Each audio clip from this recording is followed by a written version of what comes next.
Bom dia a todos, sejam bem-vindos a mais um encontro aqui no Centro de Mídias da SEDUC, um evento aqui promovido pela nossa escola do Servidor Público do Tribunal de Justiça do Amazonas. Hoje nós vamos tratar de um tema bastante relevante para o nosso interior. Eu me chamo, como alguns já sabem, eu me chamo Edson Rosa, sou juiz substituto de carreira, titular da primeira vara de Tabatinga. Então hoje nós vamos tratar sobre os atos de natureza criminal, os atos do juiz, ou seja, o nosso trabalho, nossa atividade jurisdicional. E a ideia aqui é tratar muito mais da prática do que da teoria. Teoria vocês já estão cansados e muitos aí já têm um conhecimento vasto, não é tão necessário a gente aprofundar na parte teórica. É claro que a gente vai dar início nessa questão de princípios, da questão principiológica, a questão do que é a ação penal, como ela se inicia. Essa parte teórica é importante a gente tratar hoje. Mas prometo a vocês que a nossa intenção é trazer elementos para o nosso trabalho, para a nossa atividade jurisdicional. No final da aula, na terceira parte da nossa aula, nós vamos trabalhar um pouco sobre as minutas, né? O que cada um dos juízes, o que cada unidade deve fazer no procedimento penal. Mas como eu falei para vocês, vamos começar da parte dos princípios. E por que eu faço questão de tratar de princípios com vocês? Essa parte do estudo de qualquer ciência, para mim, é a mais importante. Quem domina o princípio, quem domina todo esse arcabouço principiológico da matéria, do direito penal, do processo penal, do direito civil, do direito do trabalho, domina toda a matéria. É aqui que está o baú do tesouro do direito penal, do processo penal. Então, claro, a gente vai tratar de modo bem simples, como uma conversa mesmo, apenas para relembrá-los sobre essa parte principiológica. E eu trouxe aqui para vocês, como sugestão bibliográfica, para quem quiser aprofundar, para quem quiser adquirir mais conhecimento dessa parte prática do direito processual penal, eu trouxe 2 livros que eu trabalho bastante, com os quais eu trabalho bastante. O primeiro é o do professor Guilherme de Souza Nutti, Prática Forense Penal. É um livro que tem modelos, que tem a parte teórica bem simples, bem voltada à questão prática. E, para mim, o melhor livro sobre sentença penal condenatória, do professor Roberto Schmidt. Provavelmente o colega que está aí na sua unidade, o juiz, estudou por esse livro para o concurso. Então, converse com o colega, peça para ele comprar o livro, né? Essa é sugestão do Dr. Edson, para comprar o livro, para deixar aí na unidade, que esses 2 livros são muito importantes para a nossa atividade no direito penal, na parte penal, certo? Então vamos começar aqui no livro do professor Nutti, que traz para a gente essa parte principiológica. Ele traz um quadro bem interessante que resume toda essa parte inicial do estudo do processo penal, né? E o primeiro princípio que ele aborda é o princípio da presunção, o princípio do estado de inocência. Ainda não está no nosso modelo, não, essa aqui é mais a parte da conversa. O modelo vai ficar na terceira parte. Esse daí, inclusive, vai ser um dos nossos modelos que nós vamos abordar no final da nossa aula. O princípio do estado de inocência. O que é o estado de inocência? Para o direito penal, todo acusado, todo réu, tem que ser tratado como inocente. Esse é o princípio do estado de inocência, até o trânsito em julgado de sentença penal condenatória. Importante ressaltar que o STF ontem decidiu uma questão relevante justamente sobre essa parte do princípio do estado de inocência, que é a questão da prisão em segunda instância, ou seja, da possibilidade do cumprimento de pena após a confirmação de uma decisão condenatória em segundo grau de jurisdição. Então, para o Supremo, o princípio do estado de inocência continua em vigor e o réu só pode iniciar a sua pena definitiva após o trânsito em julgado. Só pode ser considerado culpado com o trânsito em julgado. Isso é o princípio do estado de inocência. Muita gente fala em presunção de inocência, não é tão técnico. O importante é falar em estado de inocência, porque há o estado do réu de inocente até o momento em que transita julgado a sentença. Outro princípio muito importante do processo penal que o juiz tem que levar em consideração é o da ampla defesa. O que é o princípio da ampla defesa? O acusado tem todos os procedimentos, todos os elementos, todos os recursos disponíveis e previstos por lei para se defender. Tanto aqueles previstos por lei quanto aqueles que não são contrários à lei. Então, em resumo, o advogado ou o defensor público pode se valer de qualquer recurso de defesa, qualquer meio de defesa para provar a inocência do réu. A gente vai falar depois sobre as provas ilícitas e há uma certa exceção a essa questão com relação à possibilidade de utilizar de provas de defesa que estão previstas em lei. Por exemplo, um réu pode se valer de uma prova ilícita para se defender em juízo? Pode. Segundo os tribunais superiores, o réu pode se valer de uma prova ilícita para se defender.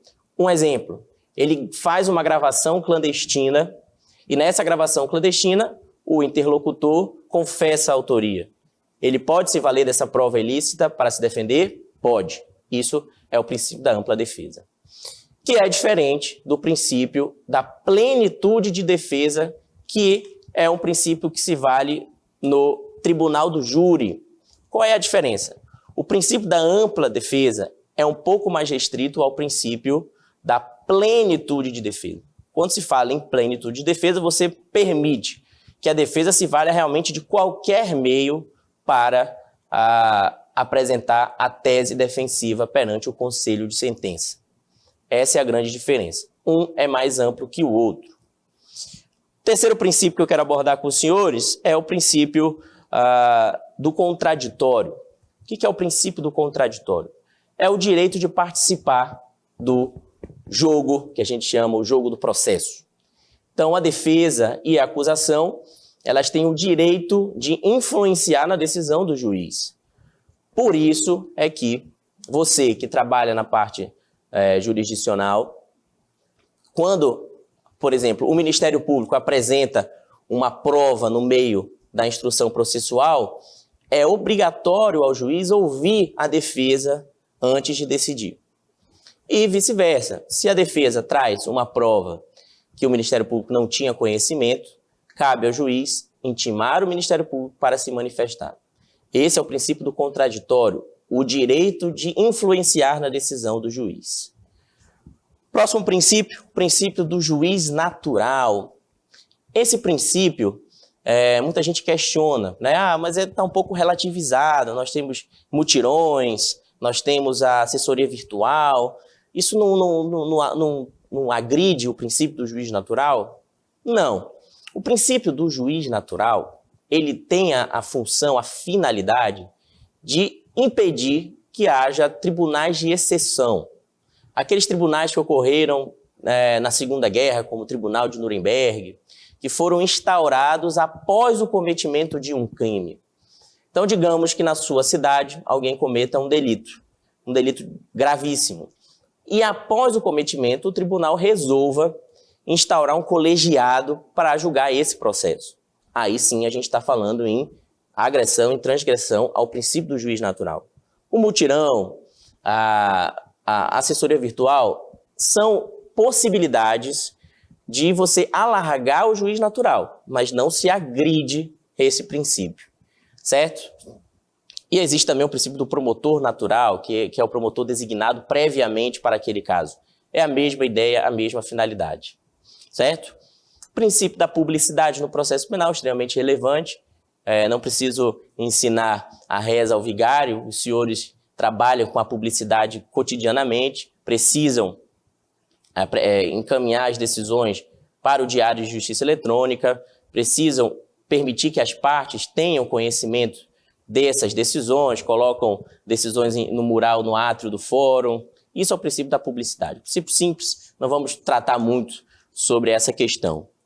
E aqui eu falo também o princípio da vedação às provas ilícitas, né? A gente já comentou sobre isso. Não é permitido que alguém se valha de uma prova ilícita para condenar alguém. Lembrando que a prova ilícita pode ser utilizada pela defesa para argumentar uma tese absolutória. Mas o Ministério Público ou o particular que ajuiza uma queixa-crime não pode se valer de uma prova ilícita. Um exemplo, a autoridade policial prende em flagrante uma determinada pessoa e promove a tortura. Faz com que essa pessoa confesse algum crime e também indique participantes. E aí esse flagrado, né, indica uma casa onde teria drogas, né? O comércio de drogas seria naquela determinada casa. A polícia chega lá e descobre a droga. Essa prova, né, do tráfico de drogas é válida? Não, não é válida porque foi obtida por meio ilícito.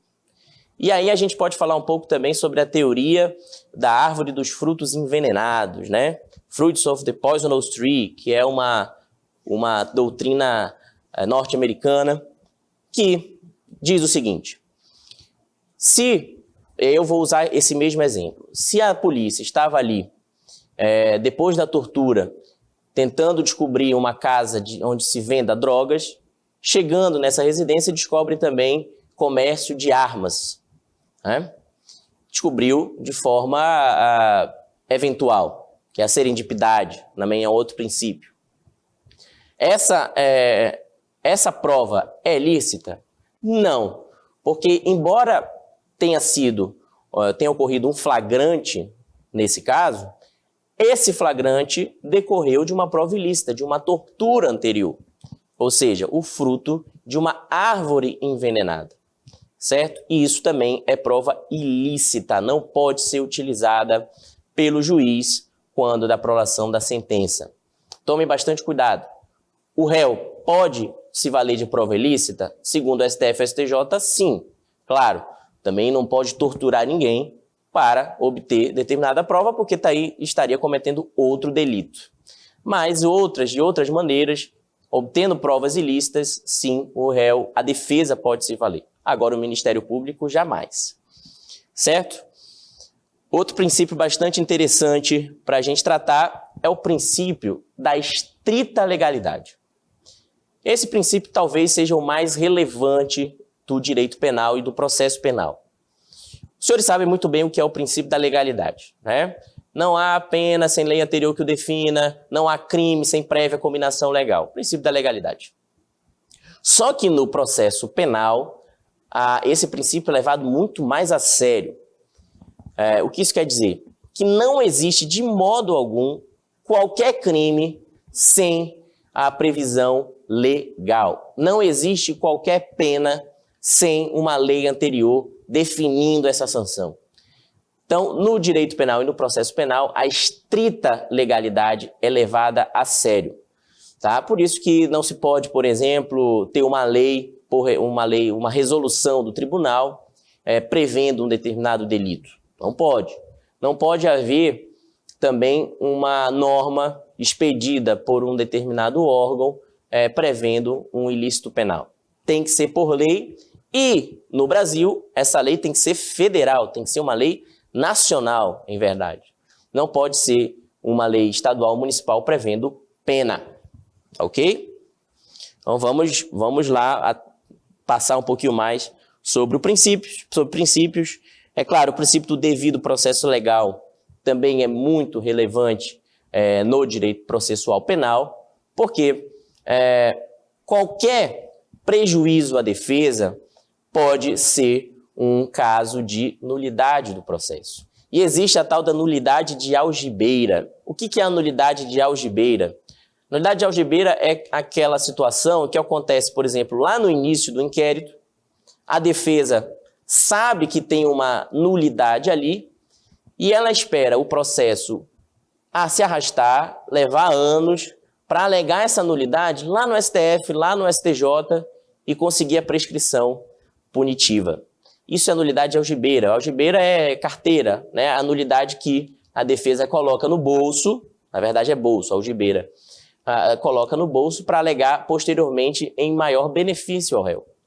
Certo? Então tome muito cuidado com o devido processo legal. Por isso que é importante essa exposição. É importante que a Estijan esteja promovendo esse tipo de aula para que a gente não possa cair nessas nulidades que só trazem prejuízo para o nosso trabalho e também para a pretensão punitiva do Estado.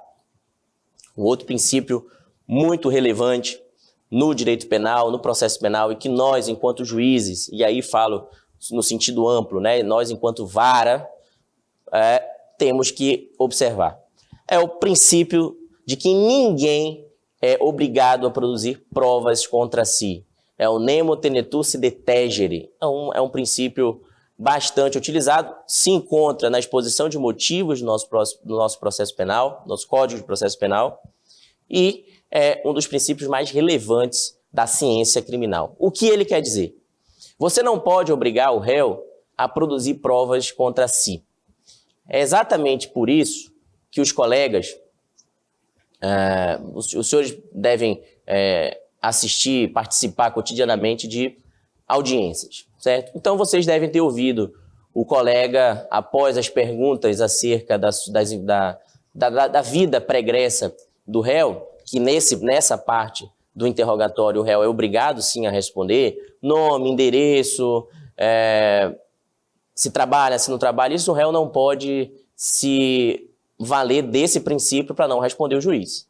Por isso que após essas perguntas, o colega deve dizer o seguinte: a partir de agora, isso se dirigindo ao réu, a partir de agora o senhor tem o direito constitucional de permanecer em silêncio.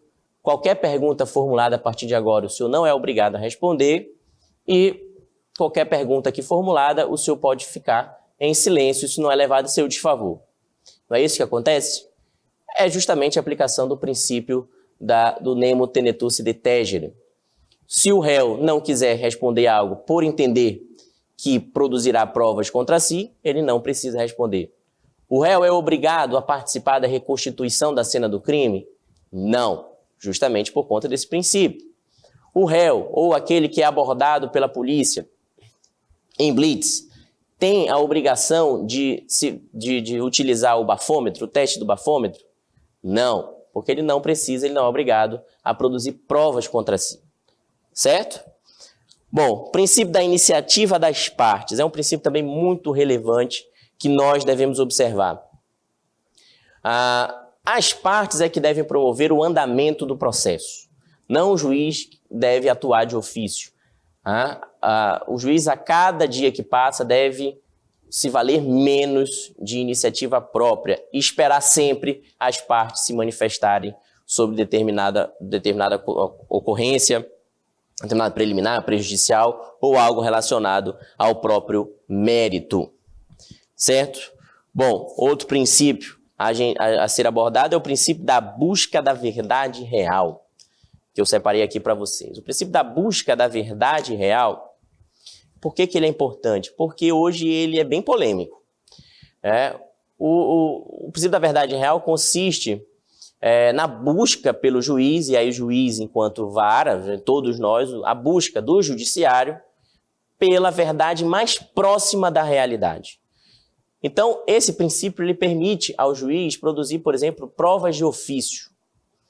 Só que hoje, com o processo penal acusatório e não mais inquisitivo, o juiz ele deve evitar produzir provas de ofício, certo? Sob pena de haver nulidade no processo, sob pena de se contaminar com o processo. É por isso que hoje nós temos, e nós vamos abordar um pouco, a central de inquérito, justamente para que o juiz ele fique cada vez mais alheio à produção daquelas provas iniciais, para que ele não se contamine. Então é importante, antigamente o juiz requisitava inquérito policial, prendia quem desobedecesse ali na hora, quem desacatasse. Hoje, cada vez, isso é mais restrito. As provas, embora o juiz perceba que ali haja uma prova que pode condenar o réu, o juiz ele não pode atuar de ofício.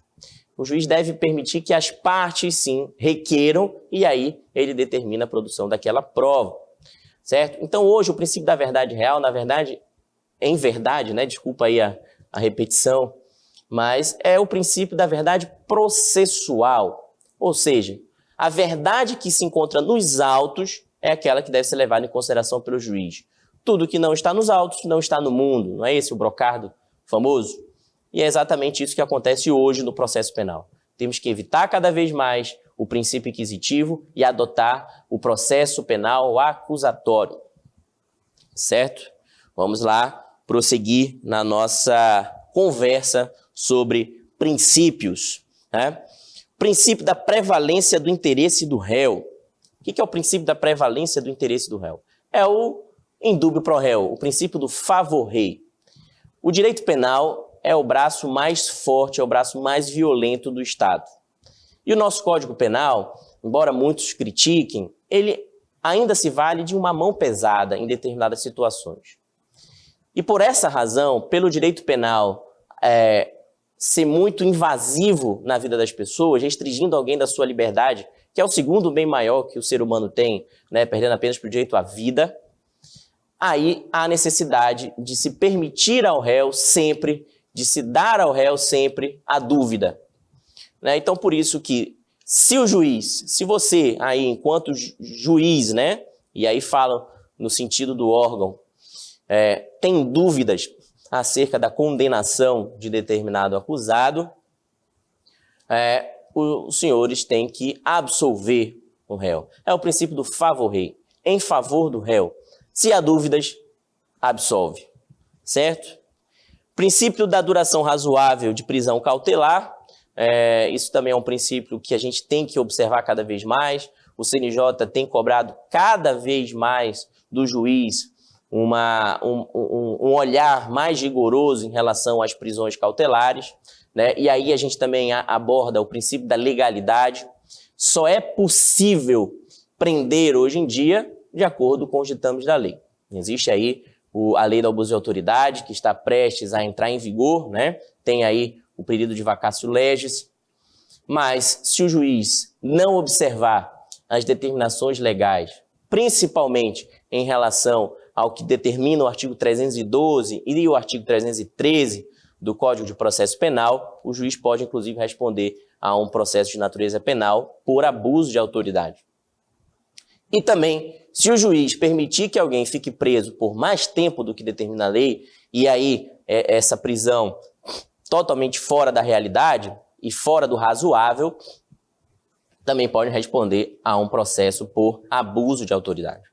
Então, a duração razoável, hoje o CNJ recomenda que os juízes de 6 em 6 meses revejam todas as prisões preventivas de sua unidade, para que verifiquem se é ou não o caso de prisão. Eu sei que a população não gosta muito, critica o juiz que solta, mas, na verdade, é a imposição legal, a imposição da lei, que determina a lei. E se o juiz assim não proceder, pode responder hoje por ações penais. Então tome muito cuidado, verifique na sua unidade, se tem réu, por exemplo, mais de 3 anos preso preventivamente, há mais de 1 ano preso preventivamente, aí é um sinal de alerta, se deve rever a sua prisão, certo? Bom, com relação à parte dos princípios, eu acredito que nós conseguimos abordar aqueles principais, aqueles mais utilizados no nosso dia a dia, no nosso cotidiano. Importante ressaltar aqui, para a gente finalizar essa primeira parte, sobre os princípios regentes do Tribunal do Júri, bem simples. Existe o princípio que nós já falamos, que é o princípio da plenitude de defesa. Existe o princípio do sigilo das votações. É importante que nós, enquanto servidores, fiquemos bastante atentos com relação a isso. O princípio do sigilo das votações, nós devemos evitar que o conselho de sentença tenha contato com as pessoas que não estão no processo, que estão ali apenas assistindo. E no momento da colheita da votação, é importante que a gente conduza o conselho de sentença para a sala secreta. Se na sua unidade não tiver a sala secreta, simplesmente determine a retirada das outras pessoas do recinto para que o juiz possa colher aí o voto de cada jurado. Certo? Isso é o princípio do sigilo das votações.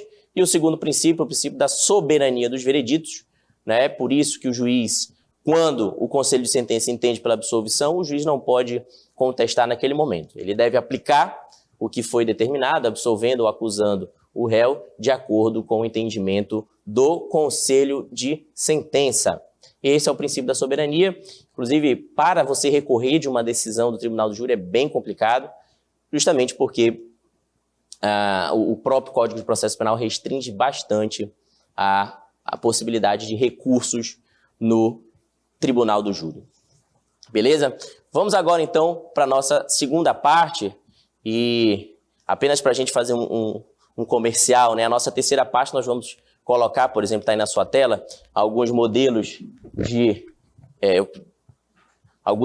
que nós vamos abordar posteriormente, como, por exemplo, a questão da homologação do flagrante. Nós também vamos abordar um pouco a questão da sentença, e aí no momento em que a gente abordar a parte da sentença, nós vamos fazer por modelo, tá certo? E eu vou ensinar vocês hoje a fazer a sentença, a fazer o modelo de sentença, para você deixar o juiz aí bastante feliz, bastante orgulhoso do seu trabalho, tá certo? Isso nós vamos abordar, esse aqui é um exemplo.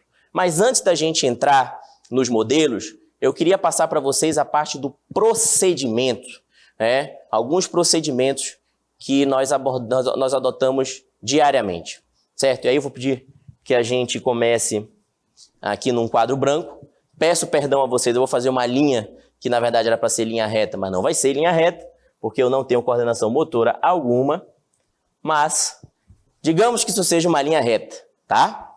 Isso aqui é a linha do tempo. Opa, aconteceu um erro aqui. A linha do tempo, certo? Do processo penal. Nós vamos tratar primeiro sobre o procedimento ordinário, o procedimento comum naqueles crimes que têm pena máxima acima de 4 anos.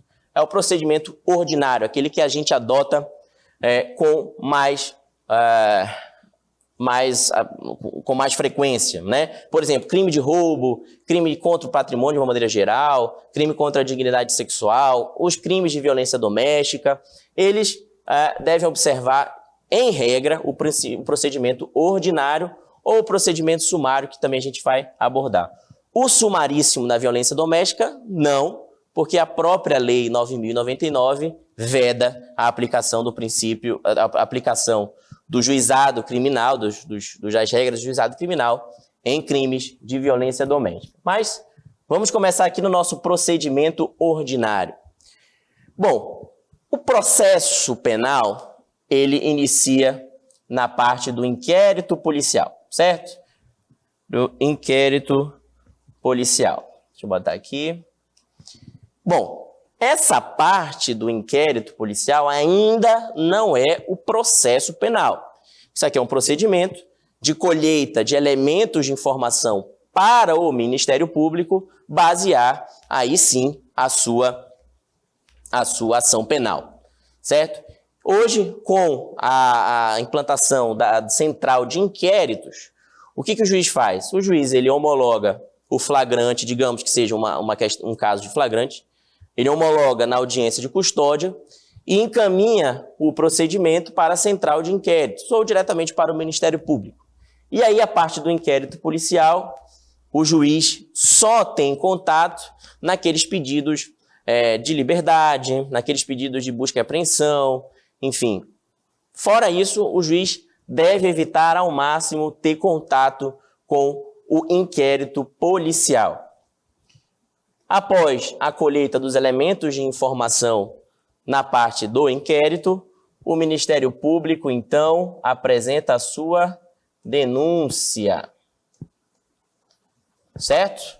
A denúncia.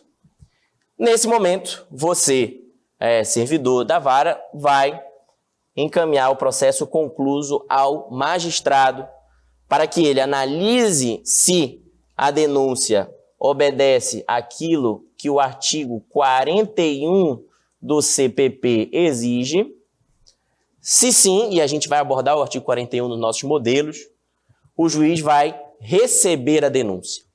No momento em que o juiz recebe a denúncia, o que ele vai fazer? Ele vai mandar citar o acusado para que no prazo de 10 dias apresente a resposta à acusação. Então, vem o recebimento da denúncia, a decisão, e a decisão tem que ser fundamentada, certo? Eu trouxe o modelo de recebimento da denúncia para a gente analisar aqui. Depois que o juiz receber, ele vai citar o réu. Aqui ele já vira réu. É importante que a gente também aborde um pouco a questão das nomenclaturas. Antes da citação, antes da denúncia, não existe réu, né? Após um inquérito policial, existe um indiciado. Depois da denúncia, existe o denunciado ou acusado. Depois que o juiz recebe a denúncia, aí sim a gente pode falar em réu. Então, só existe réu no processo penal após o recebimento da denúncia. Tome cuidado com essa questão da nomenclatura. Isso é muito importante para a gente abordar, justamente por uma questão de técnica, tá?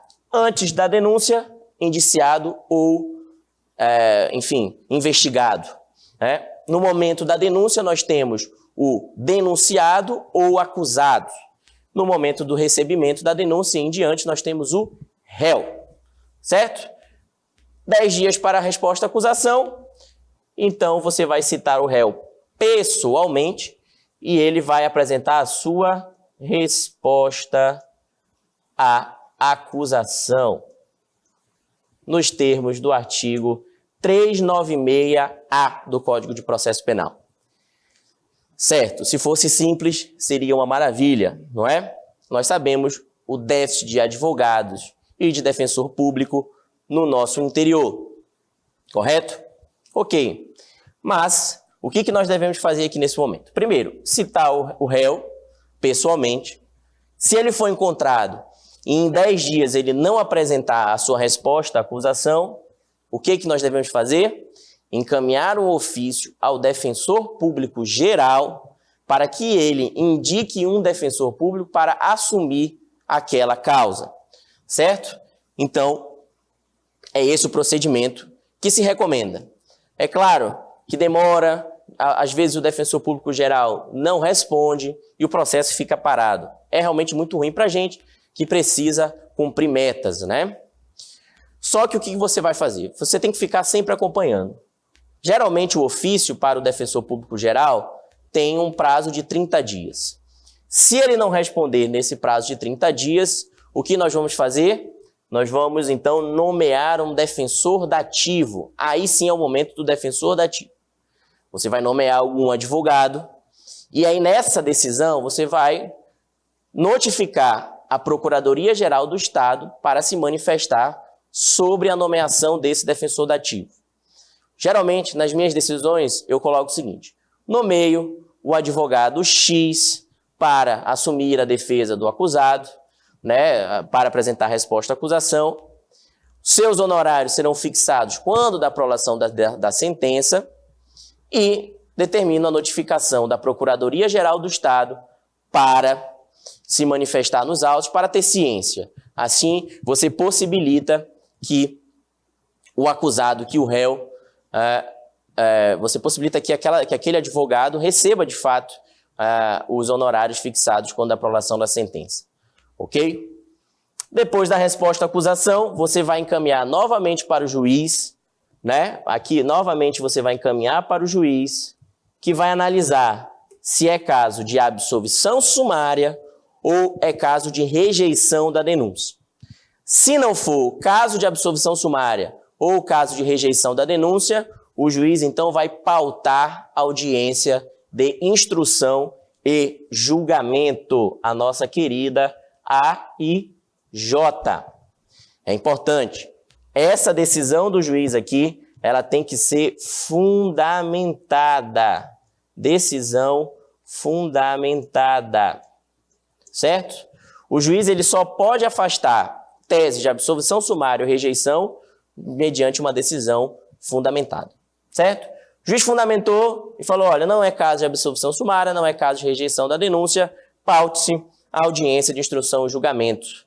E aqui é a parte mais importante da secretaria. Por quê? Porque aqui a secretaria vai intimar o réu, vai intimar, porventura, uma vítima, se for o caso. Também as testemunhas, para que elas compareçam à audiência de instrução e julgamento. Importante ressaltar, gente, que depois, é claro que muitas unidades ainda tem muitos processos antigos a serem julgados. Então, o processo, quanto mais tempo ele demora para se chegar à audiência de instrução e julgamento, mais difícil é a realização dela. Porque, por exemplo, no caso de Tabatinga, são muitos servidores públicos, muitos policiais militares, policiais federais, da Força Nacional, que em um ano já saem, já vão para outras unidades, e aí fica difícil, você tem que ouvir por carta precatória uma testemunha, aí você não encontra mais o réu naquela casa, não sabe se está vivo ou se está morto, enfim. O importante é que o processo penal ele tem uma duração de 3 meses. É a duração razoável para se julgar bem um processo penal. E é importante essa atividade dos juízes, que agora estão em todos os interiores do nosso estado, para justamente limpar esse acervo antigo, para que a partir dos próximos anos, essas ações penais sejam julgadas em 3 meses, em no máximo 4 meses, justamente para que a gente consiga fazer uma audiência de instrução e julgamento correta, com as provas necessárias, para que tenhamos, então, uma sentença realmente, verdadeiramente justa. Então, provavelmente, na sua unidade, o juiz está limpando esse acervo, diminuindo cada vez mais a meta 2, para que possa ter essa paz posterior. Lá em Tabatinga é muito complicado a gente pautar a audiência de instrução e julgamento por conta do largo tempo, né, desde a denúncia até a audiência de instrução e julgamento. Mas vamos lá. Na audiência de instrução e julgamento, o que acontece? Né? Ali é o momento das partes produzirem provas. E aí, mais uma vez, eu quero falar com vocês sobre nomenclaturas. A partir da denúncia, tudo que for produzido como prova aqui, realmente é meio de prova. Tudo que foi produzido antes da denúncia é elemento informativo. É essa distinção que o artigo 155 do Código de Processo Penal faz.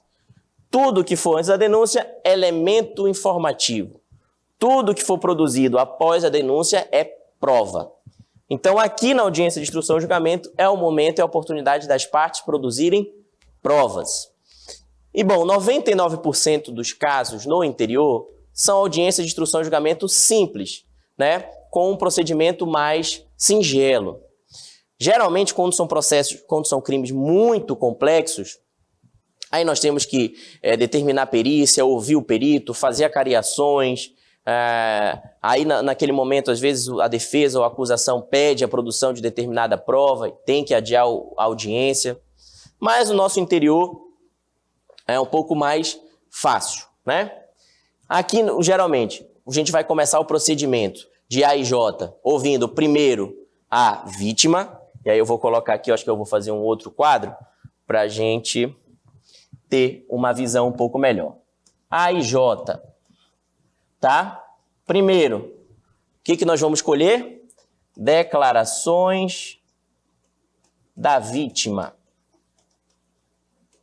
Certo? Declarações da vítima. Ouvida a vítima, e aí, é claro, o juiz vai ouvir a vítima, depois vai abrir para que a acusação faça suas perguntas, depois a defesa e encerra o termo. 2. Nós vamos, então, para os depoimentos das testemunhas. Então, primeiro nós ouvimos as testemunhas de acusação e depois as de defesa, certo? Por fim, o terceiro ato é o interrogatório do réu, né? Vou colocar acusado aqui, que também não tem problema da gente chamar de acusado após a denúncia, certo? É réu, mas também continua sendo o acusado, certo? Aqui você vai interrogar o acusado. Vejam a diferença de nomenclatura e é importante que vocês tenham esse conhecimento. Vítima declara, presta declarações. Testemunha depõe, promove o seu depoimento. E o acusado, o réu, é interrogado. Então, quando a gente fala em depoimento, fala-se em testemunha. Quando nós falamos em declarações, fala-se em vítima. Quando nós falamos em interrogatório, fala-se em acusado. Certo? Depois disso, acabou aqui. Aqui se encerra a instrução processual. E aí o juiz vai abrir para a acusação e depois a defesa, que tem prazo de 15 minutos para apresentar suas alegações orais. Certo? Então aqui são as alegações orais. Claro que às vezes o Ministério Público e a defesa, ou a defesa, pede para apresentar por escrito, né? E você tem que abrir um prazo e aí o processo vai se arrastar um pouquinho mais. É importante conversar com o promotor de justiça, com o advogado, para que eles tentem ao máximo apresentar suas alegações finais oralmente, para que a gente possa realmente se valer de um ato único, que é a audiência de instrução e julgamento, conforme determina o artigo 400 do Código de Processo Penal, certo? Depois das alegações orais, aí é a parte mais bonita do processo penal, né? É aqui que o juiz sentencia e aí acaba o nosso processo penal, certo? Vejam, isso tudo em um ato único. A audiência de instrução e julgamento, ela serve para se chegar à sentença, tá? Então, vejam como é a ordem na audiência de instrução e julgamento e, possivelmente, o colega que está aí na sua unidade titular, ele tem adotado essa ideia de sentenciar em audiência, porque, olha, quando você deixa passar a audiência de instrução e julgamento, deixa para sentenciar em gabinete, você vai esquecer o que foi produzido, né? Você vai esquecer o que a vítima falou, você vai esquecer, às vezes, o que o réu falou, porque as audiências são gravadas audiovisualmente, é o que determina o Código de Processo Penal, inclusive. Não vai estar no termo, não vai constar no termo, então você vai se perder. Então, o interessante é você sentenciar. Existe, inclusive, uma norma do nosso Tribunal de Justiça, eu realmente esqueci nesse momento qual o número desse normativo do Tribunal de Justiça, fomentando a sentença em audiência. E aí o próprio Tribunal de Justiça coloca, olha, se o juiz proferir sentença em audiência, ele deve observar apenas um procedimento simples, dizer seu nome, dizer qual é a unidade, o número do processo, o nome das partes, fazer o relatório oralmente, sua fundamentação e a parte dispositiva. E deixar escrito apenas o dispositivo da sentença. Ou seja, se o réu foi condenado, foi absolvido e há quantos anos? Certo? É isso que o tribunal, nosso tribunal que tem esse normativo, acredito que seja um provimento ou uma resolução do Pleno do Tribunal de Justiça, que recomenda que os juízes adotem esse procedimento. O CNJ e os tribunais superiores também permitem a sentença oral, desde que o juiz transcreva o extrato, que a gente chama extrato da sentença, que é justamente a parte dispositiva para que as partes possam ter a possibilidade de recorrer. Certo? E acredito que futuramente a tendência é que nem a parte dispositiva você precise escrever. Vai estar tudo em mídia, é só você acessar. É claro que o Projude ainda não permite a inclusão da mídia no processo digital, mas esse é um futuro certo. Já acontece aqui na capital, o site ele já permite que a mídia seja incluída no processo e o Projude tende a evoluir nesse mesmo sentido. Certo? Mas o importante é que vocês saibam que a audiência de instrução e julgamento, ela corre dessa forma, ok? Pessoal, se tiverem dúvidas, se tiver corrido, mandem para a Willa, mandem aqui para a gente, para o nosso centro de mídias, as perguntas, o que vocês tiverem dúvida, quiserem que eu repita, se tiver muito rápido. Eu estou falando rápido porque realmente são muitas coisas para a gente abordar, né? O processo penal ele é vasto, né? Então, mas se tiver corrido ou se você ficou em dúvida em algum ponto, por favor, pergunte. Eu sei que muitos aí estão aí na Semana Nacional de Conciliação, mas eu sei que muitos também estão aí tendo seu tempinho de aula, que é muito importante, vale demais a pena, para a gente uniformizar o nosso procedimento. Eu vou abordar aqui mais outros 2 procedimentos, que são procedimentos especiais, certo? O primeiro que eu vou abordar é o que a gente utiliza muito. Provavelmente, em grande parte dos municípios do estado, o principal crime praticado é o tráfico de drogas, certo? E a Lei 11.343 de 2006, eu vou colocar aqui a lei, perdão pela letra horrível, mas eu acho que pelo menos dá para entender um pouco. 11.343/06 é a nossa lei de tráfico de drogas, certo? De repressão ao crime de tráfico de drogas. Essa lei existe um procedimento especial.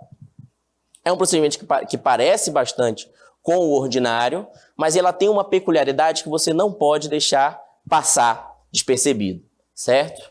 Qual é? Vamos fazer a nossa linha, a nossa reta, que não é tão reta assim, é a reta do canhoto, né? O canhoto não tem coordenação motora alguma, é o meu caso, certo? Então nós temos a linha do tempo da lei do tráfico de drogas. Começa naquela parte, eu vou colocar até pontilhada aqui, que é o inquérito policial, que não é bem a nossa parte, existe a central de inquéritos, eu não sei como é que ela já foi implantada na sua comarca, mas se não foi implantada ainda, vai ser em um futuro próximo, certo? Então o inquérito policial não nos serve muito. A gente começa mesmo da denúncia. Então, vamos à denúncia do Ministério Público. O juiz, no momento da denúncia, vai avaliar aqueles mesmos dispositivos do Código de Processo Penal, principalmente o artigo 41, certo? Vai avaliar, bom, não é caso de inépcia da denúncia, recebo a denúncia. E uma coisa que eu esqueci até de falar, o nosso Código de Processo Penal, ele fala em 2 momentos de recebimento da denúncia. Um logo após a denúncia e o outro logo após a resposta à acusação. Na verdade, foi uma atecnia do legislador em 2008, com a reforma. O certo é que o recebimento da denúncia é feito após a denúncia, no procedimento ordinário, certo? Depois da denúncia, o juiz, avaliando o caso do artigo 41, ele vai receber a denúncia. Na lei de drogas, tem um pouco de diferença. Segundo os dispositivos legais da Lei 11.343 de 2006, após o oferecimento da denúncia, o juiz vai notificar o acusado, o denunciado, para apresentar defesa prévia. É diferente. Existe aqui a defesa prévia. Está na nossa Lei 11.343, que tem as mesmas regras da resposta à acusação, mas ela é feita antes do recebimento da denúncia. Então aqui, cuidado. O juiz vai analisar a questão da denúncia e vai mandar notificar o acusado. Então, não é mais citação, gente. Cuidado. Vamos sempre ser bem rigorosos com a questão da nomenclatura, do termo. Nós somos o Poder Judiciário, não podemos errar a questão do termo, não podemos ser atécnicos de modo algum. Então, aqui, o juiz notifica, não cita o acusado, certo? O acusado, então, deve apresentar a sua defesa prévia, certo? Ele vai apresentar a defesa prévia. Também no mesmo prazo, enfim, não muda muita coisa, apenas a nomenclatura e o momento. Depois da defesa prévia, aí sim é o momento do juiz receber a denúncia ou não, né? O juiz pode não receber a denúncia. A partir do momento que o juiz recebe a denúncia, aí sim a gente pode falar em réu. Lembrando sempre os termos técnicos. Antes do recebimento da denúncia, é só acusado, denunciado ou indiciado antes da denúncia. Após o recebimento, a gente está falando em réu. E aí pode, claro, falar em acusado, pode falar em denunciado, até para não ficar repetitivo. Mas o termo técnico, o réu, só pode ser utilizado após o recebimento da denúncia. Certo? O juiz vai receber a denúncia e aqui o que ele vai fazer? Nesse momento, ele já manda pautar a audiência de instrução e julgamento. Aqui é que ele vai mandar pautar a AIJ, tá certo? Lembrando, na lei de tráfico de drogas, no dispositivo, se não me engano, artigo 50 da lei de drogas, existe a determinação para a incineração da droga apreendida. Então, apenas um parêntese, assim que o juiz homologa o flagrante, a gente vai falar do flagrante no momento que a gente analisar os modelos, no momento em que ele recebe o flagrante, homologa e determina a prisão preventiva ou não, converte o flagrante em preventivo ou não, ele deve determinar a incineração da droga apreendida, aquela quantidade que não foi utilizada para a realização do laudo, certo? É importante que vocês também coloquem isso na minuta, incineração da droga apreendida, ok? Não esqueçam. Mas vamos lá, depois da gente pautar a IJ, aí nós faremos a nossa audiência de instrução e julgamento, que é igual ao processo ordinário.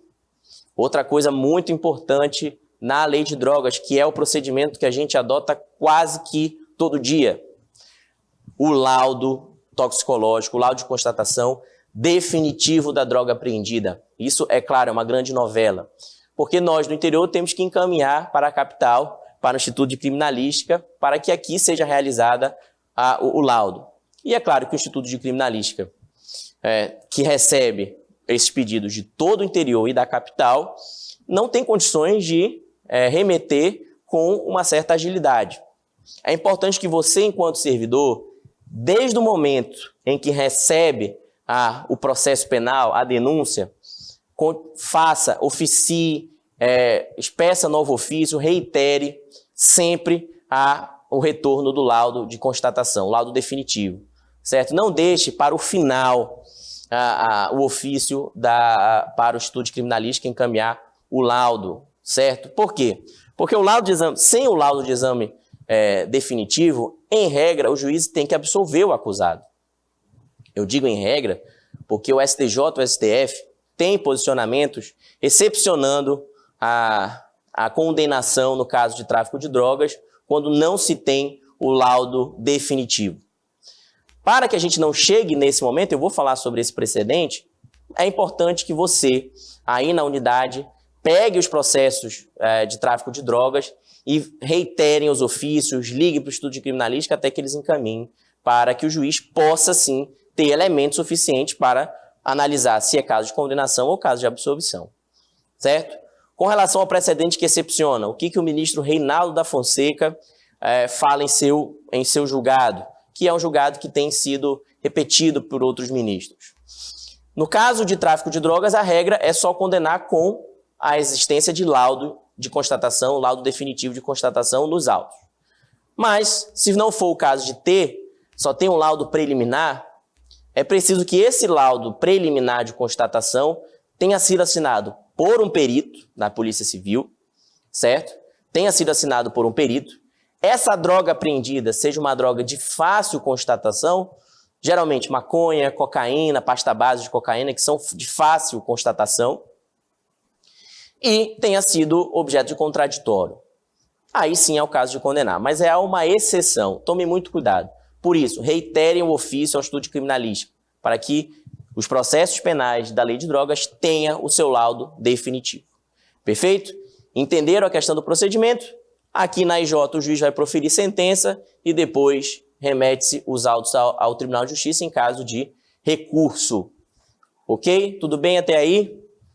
Perfeito. Vamos agora ao procedimento, que é um procedimento que a gente esquece muito de se valer, que é o crime quando há crime de responsabilidade de servidor público, tá? Responsabilidade de servidor público. Geralmente aqueles crimes que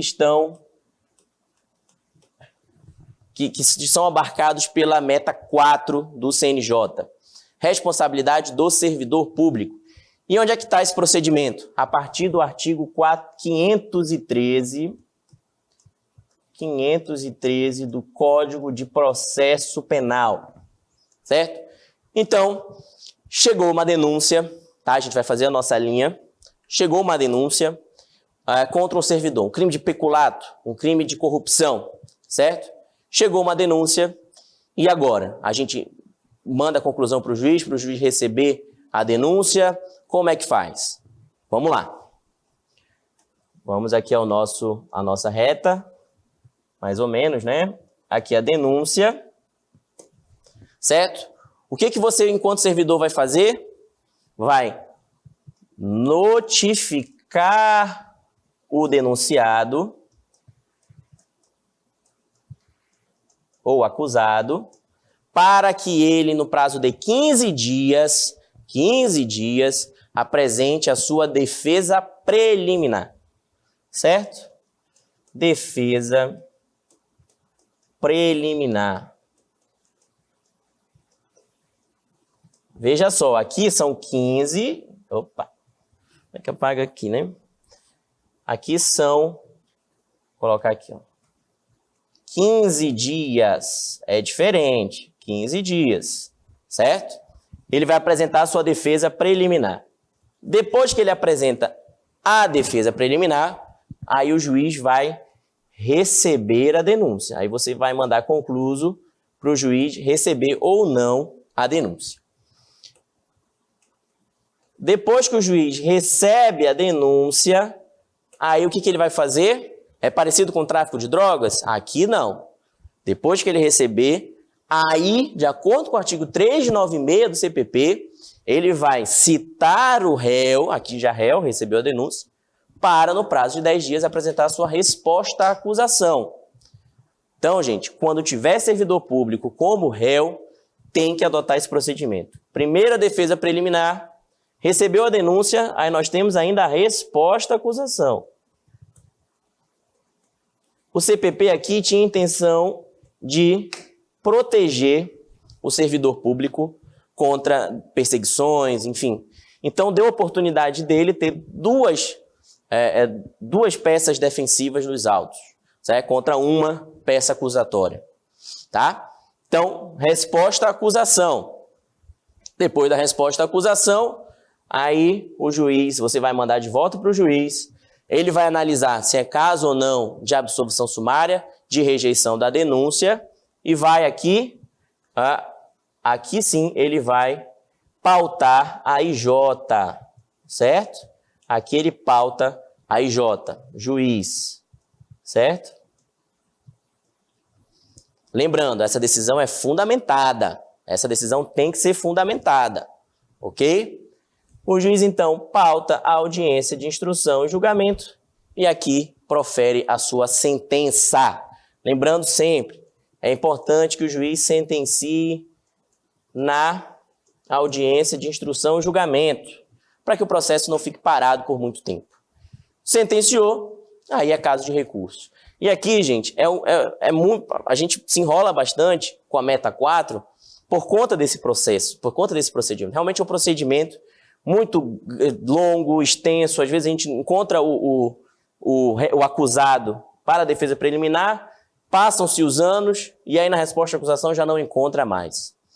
Então, por isso que é importante que as ações penais não durem muito tempo, tá? Na espera de uma decisão. Perfeito? Alguma dúvida em relação a esse procedimento? Certo? Com relação aos demais procedimentos, existem outros procedimentos especiais? Sim. Existe um procedimento especial no crime contra a propriedade imaterial, né? Pirataria e tudo mais. Só que são processos que a gente praticamente não vê no interior. Então, não adianta a gente, com pouco tempo, se valer de alguns procedimentos que a gente não vai adotar, possivelmente, no interior. Com relação ao GCRIM, o GCRIM é um procedimento simples que, via de regra, ele se finda na audiência preliminar quando a acusação oferta a suspensão condicional do processo. Então, chegou o TCO, o juiz intima o Ministério Público, notifica o Ministério Público, dependendo do caso do processo, remetendo, claro, à caixa do Ministério Público, e ali o Ministério Público já oferece uma suspensão condicional do processo, se pauta a audiência e o juiz homologa essa suspensão, o processo fica paralisado até o cumprimento integral pelo acusado. É claro, o acusado pode se negar, e eu já vi casos, inclusive lá em Tabatinga, recentemente um acusado se negou a aceitar a suspensão condicional do processo, é um direito dele. Ele pode optar por se defender, por entender que ele é inocente no caso. E aí a instrução é simples. Depois disso, se pauta, o Ministério Público oferece denúncia, se pauta uma audiência para naquela audiência se apresentar a resposta e o juiz sentenciar. A resposta da defesa e o juiz sentenciar. Certo? São procedimentos muito simples, está na Lei 9.099, não tem muita dúvida. Mas se você tiver algum questionamento, é só mandar aqui para a gente, que a gente tenta acabar com essa dúvida. Certo? Vamos agora, então, passar para a fase das minutas, a última parte da nossa aula, que é em relação às minutas. Eu acho que eu vou continuar. Pode passar para cá, para a tela? Eu acho que, de repente, fica melhor eu ficar em pé para eu poder ler e também ficar acompanhando com quem está nos assistindo. Vamos lá, eu trouxe o primeiro modelo. Pode voltar para o anterior? Isso. Decisão de homologação do flagrante. Confiança. Certo? Aqui é claro que eu suprimi o nome do flagrado. Outra questão terminológica. A gente usa muito o termo flagranteado. Não é errado, mas o termo mais correto é flagrado. Isso é pela língua portuguesa. Lembrando, gente, isso não é mero preciosismo. Nós somos o Poder Judiciário, não podemos escorregar na técnica. Então é importante que você tenha esse conhecimento. O ideal é você colocar o flagrado, tá? E não flagranteado. Perfeito? Então aqui nós recebo os autos em sede de plantão judiciário, e aí quando é o caso de homologação de fiança, não é o caso de realização de audiência de custódia, não sei qual é o entendimento do colega que está na sua unidade, mas aqui, como o flagrado já se encontra solto, pagou a fiança, você apenas homologa. É claro, se você homologar a fiança e o flagrado ainda não tiver pago a fiança, é caso de audiência de custódia. Tá? Mas se o flagrado já pagou, você vai simplesmente proferir essa decisão e aí vai estar disponibilizado para vocês em PDF, tá? Vocês vão ter acesso a esses modelos, valendo, claro, ressaltar que cada magistrado tem o seu estilo. Esse aqui é o meu estilo, apenas para a gente ter uma ideia do que a gente deve abordar nessas minutas, perfeito? Eu faço um breve resumo do fato e já decido.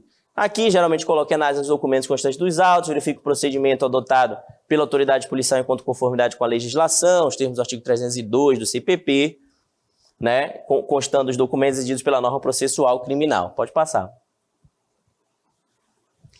Volta. Isso. Portanto, há elementos suficientes a homologar o procedimento, às vezes já está configurado o estado de flagrância, né, e aí você acaba homologando o flagrante.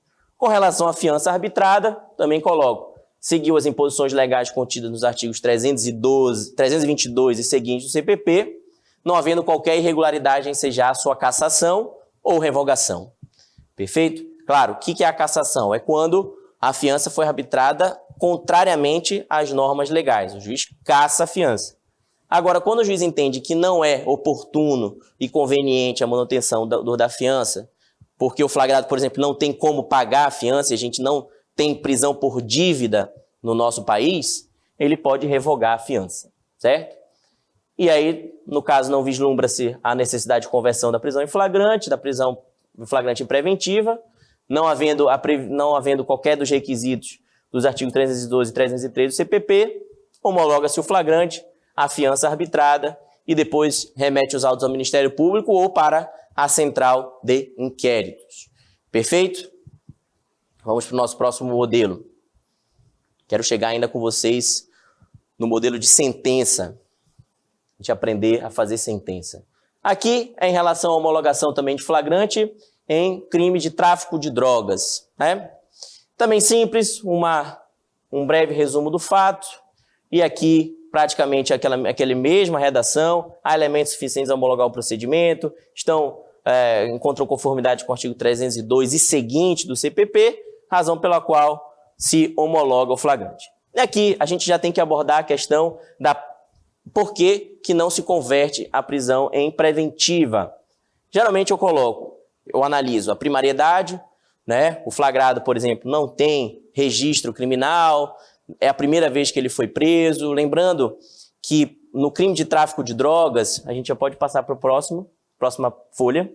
Lembrando que o crime de tráfico de drogas, se o réu é primário, não tem elemento suficiente para demonstrar que ele se vale da traficância por muito tempo, você vai aplicar possivelmente o parágrafo 4º do artigo 33, e aí o réu vai ali ser condenado por no máximo 2 anos. Né? Então, não tem como manter, se na sentença ele não vai ter um regime, não vai cumprir o regime inicial fechado, é bom se aplicar a soltura. Lembrando que a soltura é a regra no nosso Estado Democrático de Direito. Aí você faz uma fundamentação, eu geralmente coloco um termo de doutrina, que aqui no caso é do Aurí Lopes Júnior, inclusive até recomendo, quando você tiver que fazer uma decisão um pouco mais garantista, mais libertária, o livro do Aurí Lopes Júnior é ideal. Quando você quiser aplicar fazer uma minuta de decisão um pouco mais rigorosa, convertendo em preventiva, aí você pode usar o livro do professor Nutt, que é um pouco mais rígido que o livro do Aurí, e também o livro do Renato Brasileiro, que digamos assim, a bíblia do processo penal hoje em dia. Ali tem tudo. Né? E aqui aplico as medidas cautelares diversas da prisão, geralmente comparecimento periódico, proibição de acesso ou frequência a bocas de fumo e locais onde há venda e consumo de bebidas alcoólicas, proibição de se ausentar da comarca sem autorização judicial, recolhimento domiciliar no período noturno, isso aí geralmente quando o flagrado foi pego praticando delitos à noite, é importante a gente fazer o recolhimento noturno, certo? Pode passar.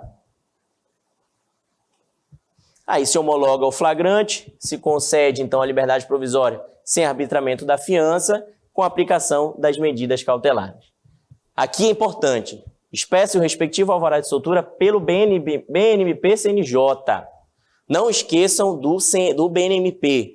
Hoje em dia nós somos muito cobrados em relação a esse registro do BNMP. Então, alvará de soltura, mandado de prisão, registra no BNMP, não esqueça.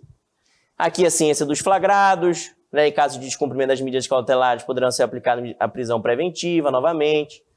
E eu geralmente oficio a Polícia Civil e Militar e em Tabatinga também a Polícia Federal, para que eles tenham ciência da medida cautelar e, em caso de descumprimento, efetuem a prisão. Recentemente, a Polícia Militar lá de Tabatinga, inclusive, tendo ciência de uma liberdade por medida cautelar, prendeu o flagrado e me informou ao Ministério Público acerca da quebra de medidas cautelares. Por isso que é muito importante você cientificar a Polícia Civil e a Militar. Certo? Secretaria para a prática dos atos necessários, essa parte todos fazem, né? Aqui, olha só, isso aqui é importante. Já notifique-se o órgão competente para juntar ao feito o laudo definitivo da substância apreendida. Tá? É importante que você coloque isso no modelo, para ficar sempre notificando o Instituto de Criminalística para que eles encaminhem aí o laudo definitivo. Perfeito? Podemos passar para o próximo modelo. Aqui já é o contrário, né? Aqui no caso da prisão preventiva. Análise dos documentos, às vezes eu até especifico quais são esses documentos que a Polícia Civil deve observar, interrogatório do flagrado, oitiva de testemunhas, informação da vida pregressa, nota de culpa, comunicação à família. Tá? Isso no interior, às vezes, eles simplesmente não comunicam nenhum familiar, isso pode ser caso até de soltura, certo? Laudo preliminar de constatação da droga. E aí, havendo elementos suficientes a homologar o procedimento, se homologa nos termos dos artigos 306 e seguintes do CPP. Quanto à necessidade da prisão preventiva, lembrando que a gente tem que abordar sempre 2 requisitos, que é o fumus comissi delicti e o periculum libertatis, certo? Ou seja, o fumus boniuris, né, a fumaça do bom direito, aqui ó, é provável que o flagrado volte a delinquir, certo? Fumus comissi delicti, tá? E é provável que o flagrado tenha praticado aquele delito. E periculum libertatis, justamente, é perigoso que esse flagrado, voltando a delinquir, cometa aí novos crimes, até crimes mais graves. Então, é como se fosse o fumus boniuris e o periculum in mora do processo penal, certo? E aí aqui eu fundamento na ordem pública, nos termos do artigo 312, que tem outros requisitos, tá, gente? A gente geralmente quer jogar na vala comum da garantia à ordem pública, mas tem outros para assegurar a aplicação da lei penal, nos casos em que o flagrado é possível que ele cevada do distrito da culpa, também tem um requisito próprio para garantir a ordem econômica, para assegurar a aplicação da lei penal, como falei. Enfim, tem vários requisitos. Pode passar. E aí, coloco geralmente um posicionamento doutrinário sobre a garantia da ordem pública, porque a gente é muito criticado com relação à garantia da ordem pública pela doutrina, porque diz que é algo muito genérico e tudo mais. Mas se você fundamentar no caso concreto, olha só, no caso aqui o flagrado tinha inclusive um processo de execução penal. Então, como é que a gente deixa alguém solto? Inclusive aqui por homicídio tentado. Então, é provável que solto ele volte a delinquir. É o caso do periculum libertatis, certo? E aí, passando para próximo slide, aqui com relação à gravidade em concreto do delito, eu aqui também fundamento com um julgado do STJ, provavelmente, isso, do STJ, e pode passar.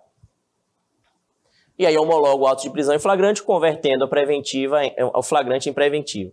Importante, aqui no caso, pauta de audiência de custódia para hoje, né?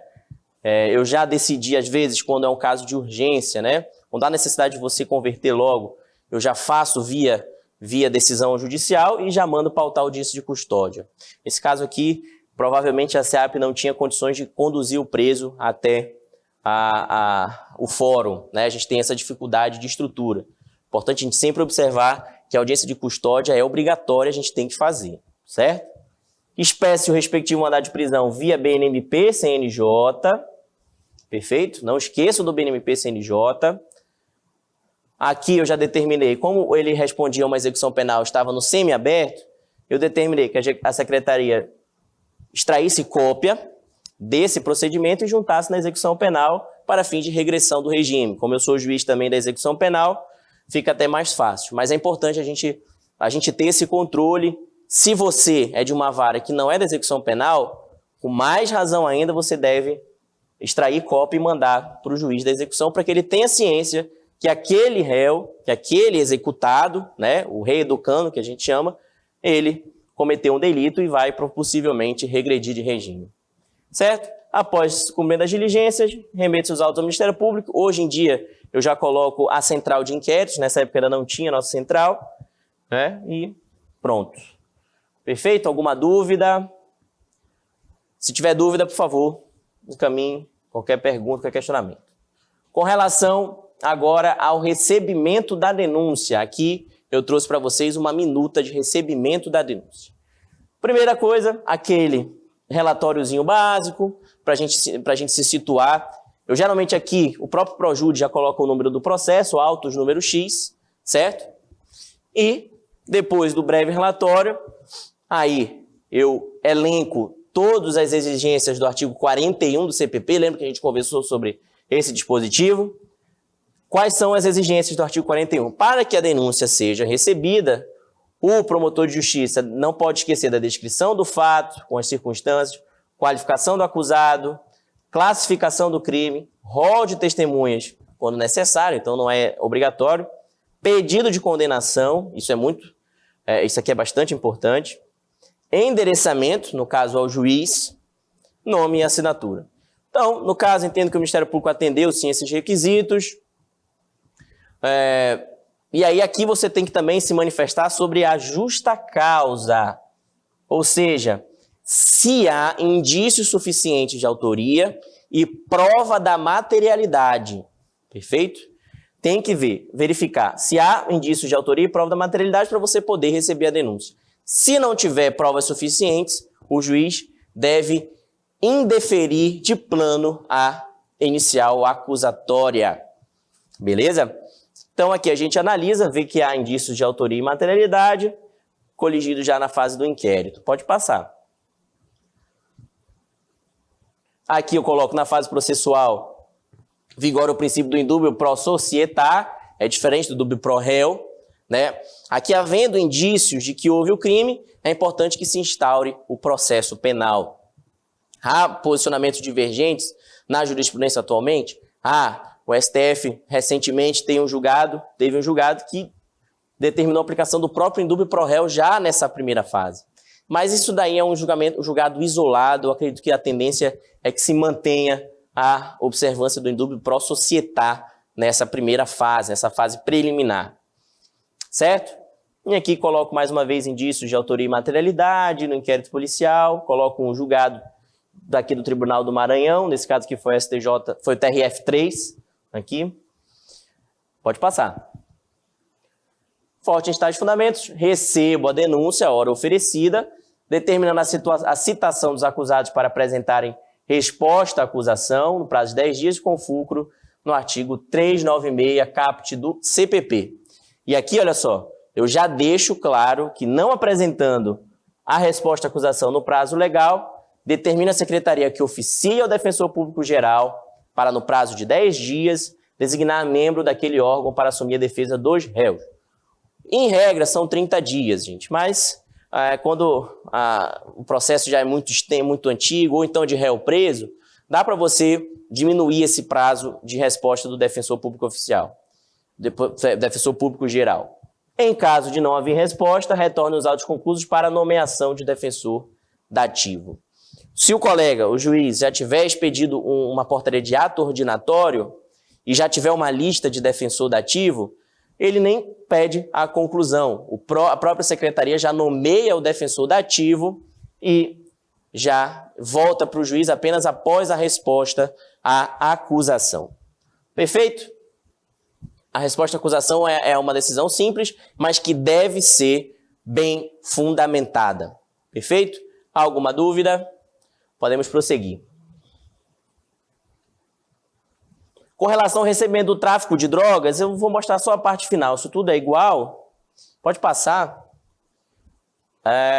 Também a mesma situação, lastro mínimo, coloco julgados acerca, sempre fundamentando a decisão, pode passar.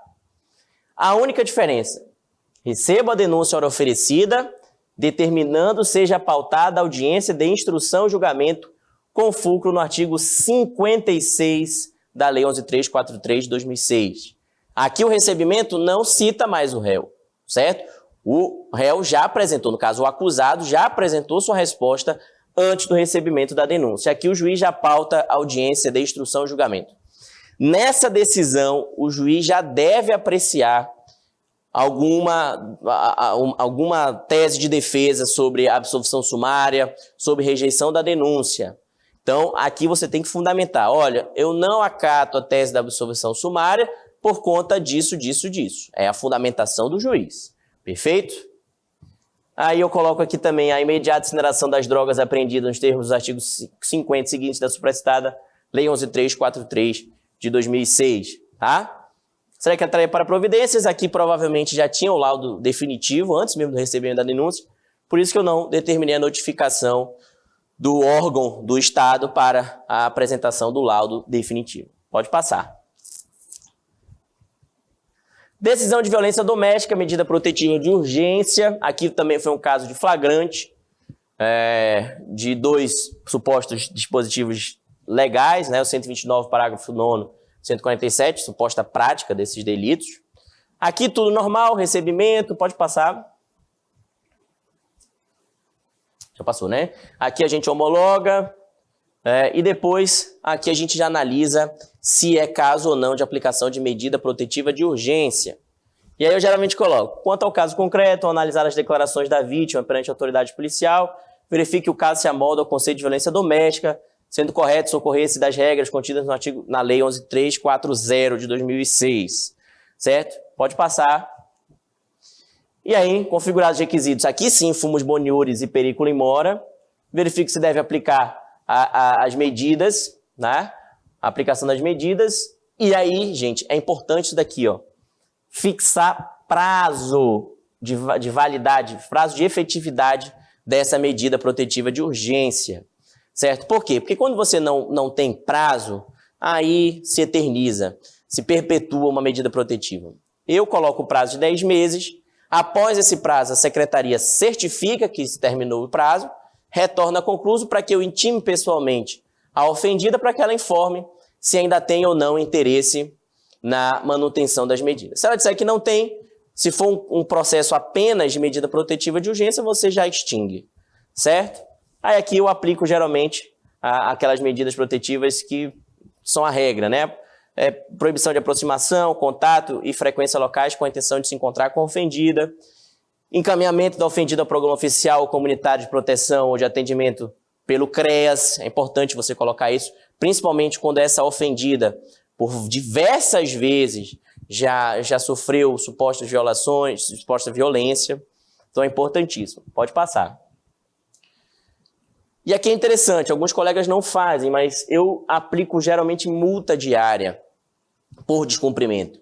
Porque quando a gente atinge o bolso, você pode perceber durante a audiência que quando você fala, olha, se o senhor descumprir, você vai pagar R$500 por dia, o flagrado, né, o réu ali, enfim, ele já abre o olho e já sabe que se realmente ele descumprir, além das implicações legais, ainda vai pagar uma multa de R$500. Isso está previsto no artigo 22, parágrafo 4º, tá? A previsão da multa diária na Lei Maria da Penha. Perfeito? Aí a secretaria para praticar os atos necessários. Caso o oficial encontre resistência justificada no cumprimento das medidas, fica desde já autorizado a requisição de força policial. Notifique-se a vítima para lhe dar conhecimento acerca do teor da decisão, alertando-a de que não poderá se aproximar do suposto agressor até o término do prazo de eficácia das medidas. A gente sabe que no interior a ofendida pede a medida protetiva e no dia seguinte já volta a ter um convívio com o suposto agressor. Nós temos que evitar isso justamente para que o processo simplesmente não perca a sua finalidade, certo?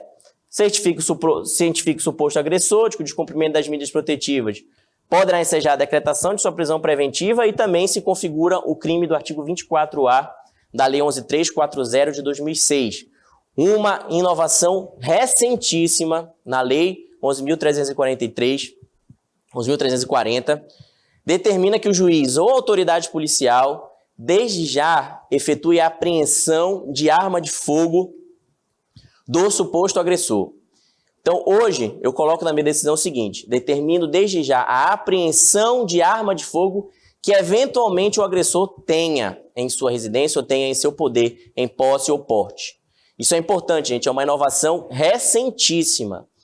Toda vez que o agressor, denunciado numa questão de violência doméstica, tiver arma de fogo, o juiz deve determinar a sua apreensão. Ok? Tá? Hoje em dia, na Lei 11.340. Intime-se o advogado constituído da ofendida, se houver a defensoria pública, isso aí já é o que determina o artigo 18 da Lei 11.340 de 2006. Pode passar. Comunique-se imediatamente ao Ministério Público e observe-se aqui também importante, observe-se o sigilo inerente aos processos que envolvam violência doméstica e aplicação de medidas protetivas de urgência em atenção ao enunciado 34 do Fonavide, tá? Isso aqui é muito importante. Processo de pedido com pedido de medida protetiva de urgência é sigiloso. Perfeito? Pode passar. Pode passar essa também. Como a gente está com pouco tempo, eu acho que vamos direto logo para a sentença. Pode passar. Acho que uma das últimas mesmo. Isso é representação temporária, latrocínio, busca e apreensão. A busca e apreensão, né, a representação por busca e apreensão, o que você deve levar em consideração? Os requisitos do periculum in mora e do fumus boni iuris. Pode passar. Aqui é um breve relato da decisão. Aqui, ó, do pedido da declaração da prisão temporária. A prisão temporária é bem fácil de você constatar se é caso ou não. Está na lei própria da prisão temporária, certo? Está tudo previsto, estão todos os requisitos na lei que trata da prisão temporária, certo? Pode passar. Pedido de busca e apreensão. A gente sabe que a busca e apreensão domiciliar é uma exceção, foge à regra. Então você tem que fundamentar por que você está determinando, está concedendo o pedido de busca e apreensão. Aí pode passar. Porque há elementos nos autos suficientes a apontar que aquela residência ou que naquela residência se comercializa, por exemplo, drogas, arma, é um local que se prende vítimas de sequestro. Então é importante, mas tem que ter a presença dos requisitos do fumus boni iuris, ou seja, existem provas que realmente ali se pratique crime ou que lá se possa encontrar um produto de crime, e o periculum in mora, o perigo na demora. Se demorar muito a decisão, pode ser que ela não tenha eficácia nenhuma, certo? Pode passar. Sempre deixando bem claro, aplicando o artigo 240 do CPP, e aí você decreta a prisão provisória, no caso, se for o caso, né, de acordo com a Lei 7960 de 89, e a busca e apreensão tem que deixar bem claro qual é a busca e apreensão, quais os endereços, daqui ó, aqui foram vários endereços, e aí você coloca o endereço X, o endereço Y, pode passar. Aqui é o mandado de prisão, né, BNMP. É importante você colocar prazo para o cumprimento dessa busca e apreensão, gente. Porque se você deixar na mão da autoridade policial sem prazo, ela pode simplesmente demorar anos para cumprir o mandado de prisão, uma mandado de busca e apreensão. Isso pode gerar diversas implicações. Então, dê um prazo. Eu coloco geralmente um prazo de 30 dias para a autoridade policial cumprir o mandado de busca e apreensão. Certo? Lembrando sempre o sigilo aqui nesse caso é o sigilo absoluto do Projude, e aqui determinando a distribuição após o plantão. Né? Isso aqui eu recebi em plantão, perfeito? Pode passar. Descumprimento de medida cautelar, a gente pode passar também, a questão da prisão, né? Descumprir medida cautelar, você deve determinar a prisão. Isso tudo já está em PDF para vocês, se vocês tiverem dúvidas, pode me perguntar, eu vou deixar aqui meu e-mail, vou deixar meu contato para vocês, tá bom? Pode passar. Pronto, chegamos numa sentença. E aí a gente tem meia hora, vou tentar compactar, tá, gente? A questão da sentença, realmente são muitos atos do juiz, mas eu vou passar para vocês uma ideia de uma sentença, vocês vão ter alguns documentos aí. Nesse caso aqui é um caso de tráfico de drogas e associação para o tráfico, né? Aqui a Ilha deixou claro, a peça completa está disponível no ambiente virtual da Estijan, certo? Então, se vocês quiserem modelo de sentença, e esses modelos todos que nós abordamos aqui, pode ir lá no ambiente virtual da Estijan, tá tudo lá bem organizado, certo? Vamos lá. Então, a gente começa, geralmente a sentença, vistos, etc., aqui foi suprimido, e aí começa o relatório. O relatório você coloca, de acordo com a denúncia, no dia tal, hora tal, mês tal, o fulano foi preso em flagrante com posse de drogas que supostamente serviriam para o crime de tráfico de drogas, perfeito? E aí você coloca o andamento do processo, resposta, denúncia na folha X, eu boto geralmente movimentação, na movimentação X, resposta, defesa prévia na movimentação Y, recebimento da denúncia na movimentação Z, e aí, audiência, instrução e julgamento, você faz um breve resumo da audiência, se for o caso de você fazer uma sentença por escrito. Por isso que é melhor fazer a sentença oralmente. Mas, às vezes, já passou já há muito tempo a audiência, e aí já é o caso da sentença, de proferir a sentença. Certo? Depois disso é o breve relato decido, e aí vem a fundamentação. Né? Quando tem vários, aqui no caso eram 4 acusados ou 5 acusados, é um processo um pouco mais complexo, eu trouxe para vocês poderem dar uma estudada, dar uma observada nesse processo, certo? Porque é algo mais complexo e quanto mais complexo você vai aprendendo, os mais simples realmente ficam fáceis de você entender, perfeito? Vamos lá. Acusado A, e aqui foi um acusado que foi absolvido. Nós temos uma pergunta, a gente já responde agora ou deixa para o final? Eu vou terminar aqui a sentença rapidinho e a gente já entra para as perguntas de uma vez só, perfeito? Vamos lá, fundamentação. Aí você não pode esquecer que cada acusado, pelo princípio da individualização da pena, cada acusado você tem que analisar a questão da prova da autoria e materialidade de cada acusado, perfeito? Então, acusado A, quanto à autoria o acusado confessa conforme seu interrogatório na movimentação X, aí você transcreve. A testemunha Y corroborou com as palavras do réu, aí você coloca, você cita. No laudo de constatação definitivo que de fato a quantidade de drogas estava dividida em papelotes, o que demonstra aí o que indica a prova do tráfico de drogas, perfeito? Você tem que sempre que olhar tudo isso. Essa é a parte da fundamentação. E cada réu tem que ter a sua análise individualizada. Quando tem vários outros crimes, além de cada réu, eu também faço a fundamentação para cada crime. certo? Isso aí é em obediência ao princípio da individualização da pena. Perfeito?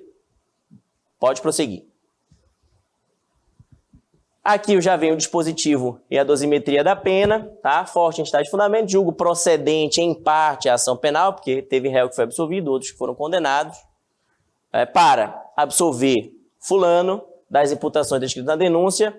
Não esqueçam, isso aqui também é muito importante, de fundamentar a absolvição no artigo 386 do CPP, tá, gente? Lá tem todos os incisos, é importante que você identifique o inciso correto, por conta das implicações de cada absolvição. Quando se entende que o réu, de fato, não cometeu o delito, você não tem nem implicação na ordem civil. Agora, quando você reconhece que teve uma legítima defesa, pode ser que o réu tenha que pagar uma indenização civil na esfera civil. Perfeito? Condenar, e aí no caso, condenar o outro acusado pela prática dos crimes dos artigos 33 e 35 da Lei 11.343, enfim. Acabou essa parte, você vai para a parte mais animada do direito penal para o juiz, que é a dosimetria da pena. E a dosimetria da pena tem que respeitar a regra contida no artigo 68 do Código Penal, que é o sistema trifásico adotado por Nelson Hungria. E aí você coloca, a dosimetria tem que ser, essa parte é muito importante, pessoal, a dosimetria ela tem que ser muito bem feita, certo? Sob pena de nulidade da sentença.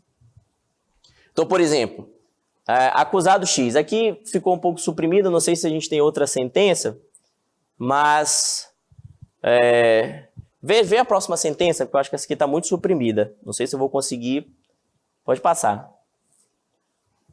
Lesão corporal, passa um pouquinho. Pode passar. Pronto, aqui está mais completo. Tá? E aqui a individualização da pena com relação à dosimetria. Passo então a individualização da pena nos termos do artigo 68 do Código Penal. Primeira fase do sistema trifásico é a fase das circunstâncias judiciais previstas no artigo 59 do Código Penal. Uma coisa importante, pessoal, na questão do tráfico de drogas, além do artigo 59, nós temos que observar o artigo, salvo engano, 42 da Lei do Tráfico de Drogas, que também tem circunstâncias judiciais lá, que são a quantidade de drogas e as circunstâncias do caso. Então, tomem muito cuidado. Com relação ao tráfico de drogas, nós temos na primeira fase que observar mais dois elementos que estão previstos na lei de drogas, que é a questão da quantidade da droga e das circunstâncias do caso concreto. Perfeito? De acordo com o artigo 59, primeira fase, nós verificamos a personalidade do réu, conduta social, culpabilidade, antecedentes, motivos, circunstâncias, consequências e comportamento da vítima. Nós temos um prazo, já está acabando nossa aula, mas personalidade, você só vai valorar negativamente se tiver, por exemplo, nos autos, um laudo de psiquiatra demonstrando que o réu é um psicopata. Isso a gente não vai ver, dificilmente nós vamos ver isso no nosso interior e aqui na capital também é dificílimo, certo? Conduta social, aqui se tiver depoimento de testemunha dizendo que o réu é um cara muito agressivo, é um cara que não ajuda, é um cara que faz muita baderna no condomínio onde mora, no conjunto onde mora, isso é conduta social e você pode valorar negativamente. Culpabilidade é o grau de reprovabilidade da conduta, certo? Por exemplo, o réu matou a sangue frio, não ajudou, foi embora, foi beber com os amigos. Olha a maior reprovabilidade da conduta, né? É algo que é muito mais reprovável à sociedade. O réu agiu a sangue frio, o réu foi frio, foi calculista, né? Antecedentes, aqui a gente tem que tomar cuidado, porque se houver uma execução penal, por exemplo, do réu antes do cometimento desse crime, aí não é o caso de antecedentes, é o caso de reincidência, na segunda fase da dosimetria.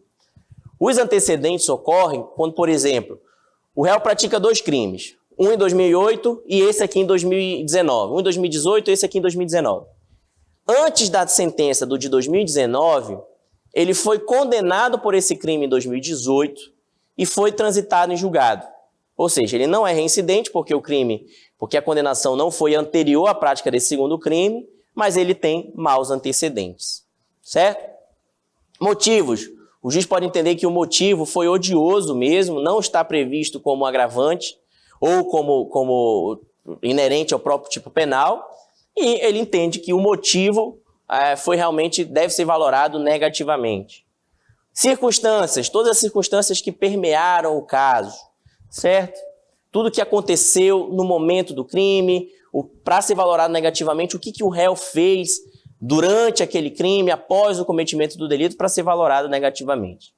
Consequências do crime, por exemplo, depois que ele matou o marido de uma senhora, e essa senhora perdeu tudo, os filhos ficaram passando fome, ficaram na miséria, porque ele matou o arrimo de família, certo? Então, seriam as consequências negativas. Comportamento da vítima é muito difícil de você valorar negativamente. Se você valorar negativamente o comportamento da vítima, você estará beneficiando o réu. Isso aqui é muito mais voltado à parte da ciência criminal, da criminologia, que é o estudo da vitimologia, certo? Se a vítima contribui para a prática do delito, aí é o caso de você valorar positivamente em favor do réu. Perfeito? Pode passar. Bom, aí você tem que fixar a pena base, né? Ali no caso foi 3 meses de detenção, que a gente está falando aqui de lesão corporal, tá? Não foi mais o tráfico de drogas, não. A gente pulou para outra sentença.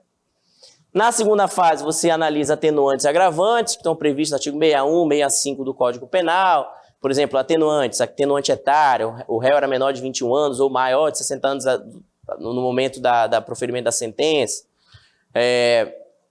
Agravantes, por exemplo, violenta emoção, o réu agiu em violenta emoção, no caso isso é atenuante, mas uma agravante, por exemplo, o réu agiu com frieza, o réu era ascendente da vítima, enfim, isso tudo está previsto no Código Penal. É aqui que você vai analisar. Lembrando que nessa segunda fase, a pena não pode ir abaixo do mínimo legal, nem acima do máximo permitido pelo tipo penal, perfeito? Mesmo que ele pegue na pena base o mínimo, e aqui ele tenha, por exemplo, confessado a autoria, você não pode reduzir do mínimo legal nessa fase processual. Isso é um entendimento consolidado na súmula 231 do STJ. Vamos à terceira fase, que são os casos de causa de aumento ou diminuição da pena. Após isso, nós fixamos a pena definitiva. E aí começamos as implicações acerca dessa fixação. Sanção deve ser cumprida em regime aberto, semiaberto ou fechado, a depender do dispositivo que ali se encontra, o artigo 33 do Código Penal, né? Haja visto que o crime foi praticado com emprego de violência, não se aplica o artigo 44. O que é o artigo 44? É a conversão de pena privativa de liberdade em restritiva de direitos, certo? Conceda ao acusado aqui a suspensão condicional da pena, nos termos do artigo 77 do Código Penal, pelo prazo de 2 anos. Tem sentenças que, nesse caso, por exemplo, ele pegou 3 meses de detenção, que não aplica nem a suspensão condicional da pena, porque a pena é muito pequena. Então, ele deixa cumprir em regime aberto mesmo. Haja visto que o réu já se encontra solto, aí você tem que se manifestar com relação à necessidade ou não da prisão do réu após a sentença. E é importante que se fale, aqui também tem que ter registro do BNMP, tá certo? Se ele é preso decorrente de sentença, tem que colocar no BNMP, certo? Noutra seara, com relação à fixação do valor mínimo da indenização civil, aqui a gente também tem que analisar essa questão, tá? Geralmente eu não aplico apenas quando o Ministério Público traz elementos probatórios de que, de fato, houve direito da vítima a ser ressarcida, perfeito? Isso é importante. Se não tiver isso nos autos, não tem como aplicar automaticamente, embora tenha entendimentos nesse sentido, tá? Pode passar, prosseguir. Aqui eu deixei de condenar o réu ao pagamento de custas e despesas processuais, e fixei, porque ele estava assistido por defensor dativo. Aqui eu já fixo os honorários do advogado dativo, eu fixei em R$600.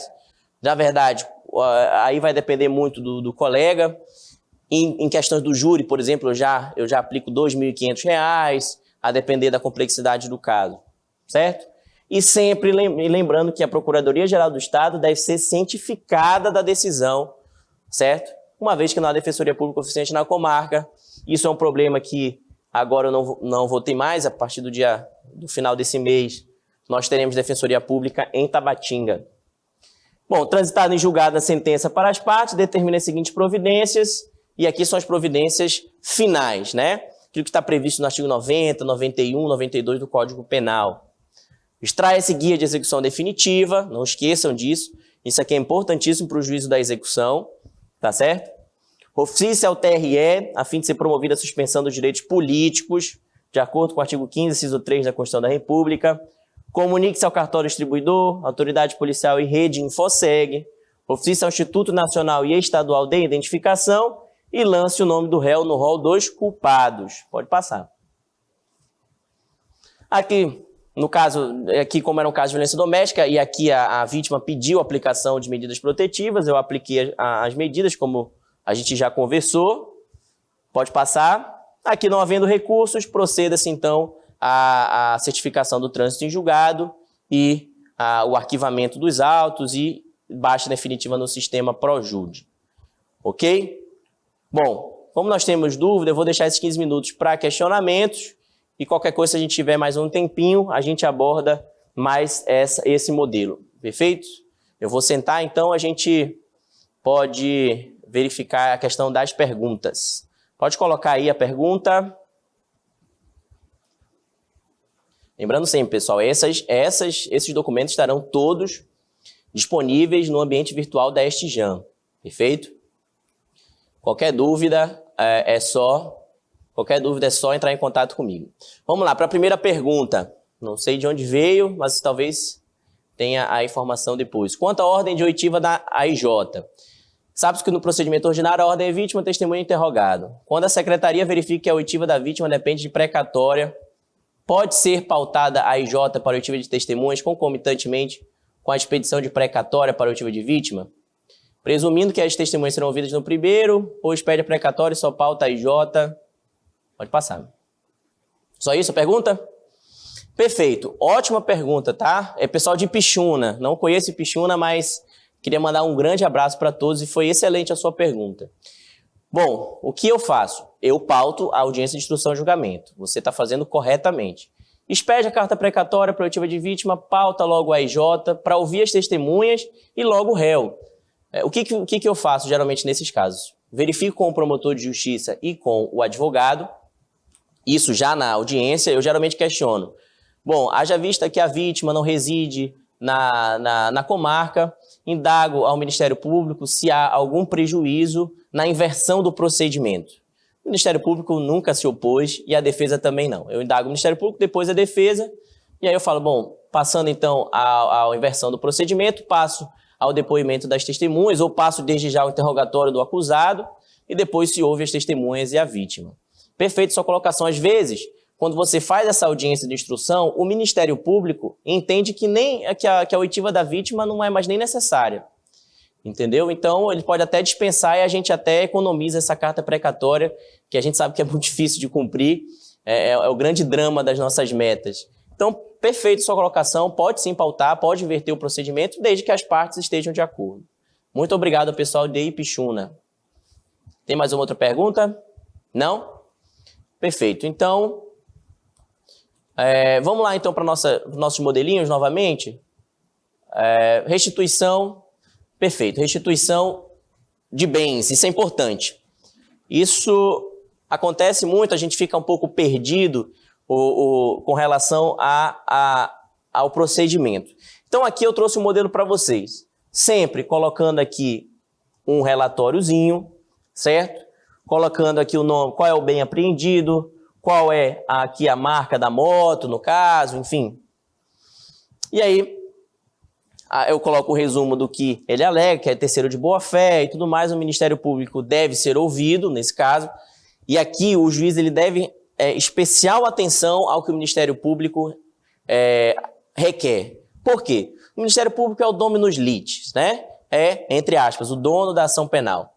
Se o Ministério Público entende que aquele bem ainda interessa a produção de provas, você não vai restituir o bem à vítima. A vítima, no caso, ao postulante, certo? E aí você coloca, de acordo com a norma de regência, 3 são os requisitos legais para que o proprietário ou possuidor possa ser restituído do bem apreendido. Que a coisa apreendida não interesse ao processo. Por isso que eu falo para a gente ter especial atenção com o que o Ministério Público pleiteia. Se for o caso de pedido formulado antes da sentença, que não se inclua no rol do artigo 91 do Código Penal, a menos que se trate de lesado ou terceiro de boa-fé.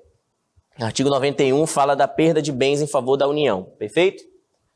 Quando não haja dúvida do direito do reclamante, caso em que serão as partes remetidas ao juízo cível.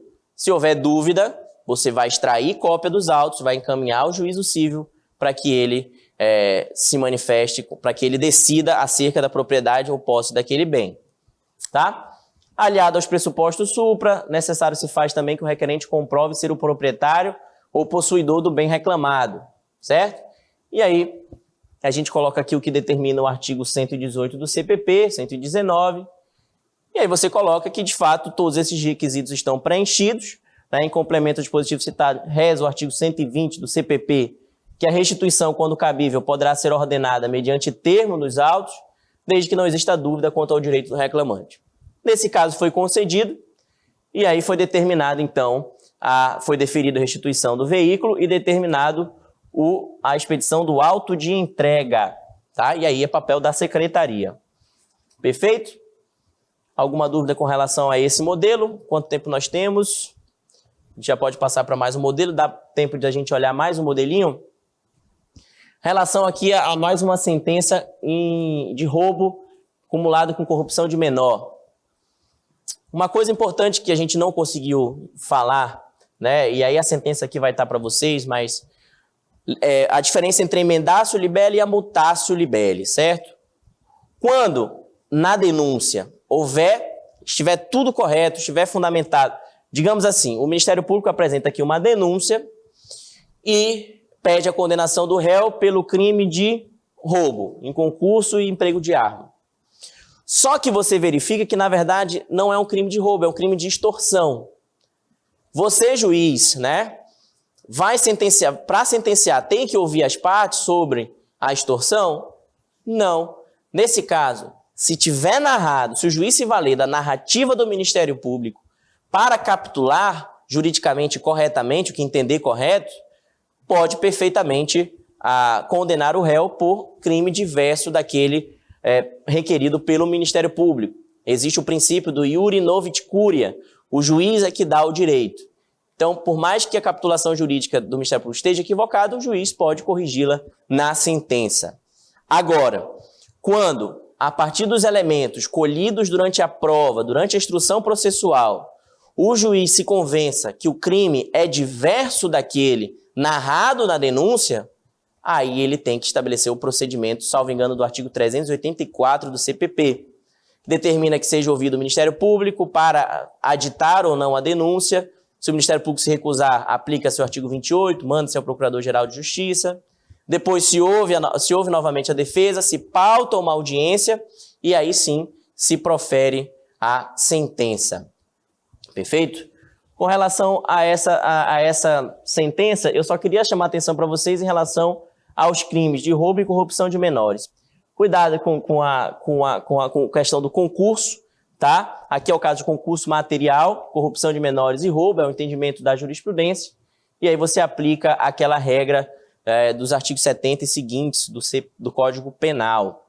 Perfeito? Cuidado com essa questão de concurso formal ou concurso material. A sentença ela está completa na nossa página da Estijam. Perfeito? Passa para ver se tem mais algum outro modelo relevante. A questão da prescrição, assim, você tem que aplicar o que dispõe o artigo 109, lembrando sempre do artigo 115 com relação à idade, absolvição por ausência de provas. Sentença de júri. A gente tem dois minutinhos para eu poder encerrar.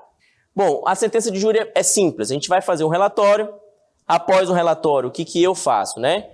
Após o relatório, eu coloco na própria sentença a quesitação e como foi respondido pelo Conselho de Sentença. Então, após o procedimento da segunda fase de julgamento das ações dessa natureza, o egrégio Conselho de Sentença, devidamente formado, respondeu aos quesitos formulados pelo juiz-presidente da seguinte maneira.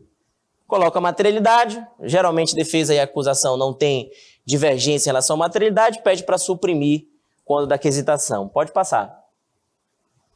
Aí vem a autoria e participação na quisitação. O senhor fulano foi coautor, partícipe da ação criminosa. Aqui, no caso, também não tinha divergências entre MP e acusação. Aí vem a absolvição. O jurado absolve o acusado. Nesse caso, lembrando sempre que o juiz escolhe até o 4º voto, se sim ou se não, para que se possa respeitar a íntima convicção dos jurados. Então, aqui não, eu coloco não por maioria de votos. Sem imputabilidade, não por maioria de votos. Causa de especial diminuição de pena, sim por maioria de votos. Pode passar. Aí vem as qualificadoras. Pode passar, que gera um segundo réu. Portanto, os jurados chegaram ao seguinte veredito e tudo mais. O acusado X deve ser condenado pelo crime de homicídio qualificado pela surpresa e com reconhecimento de causa especial diminuição de pena da violenta emoção. E o outro acusado deve ser absolvido.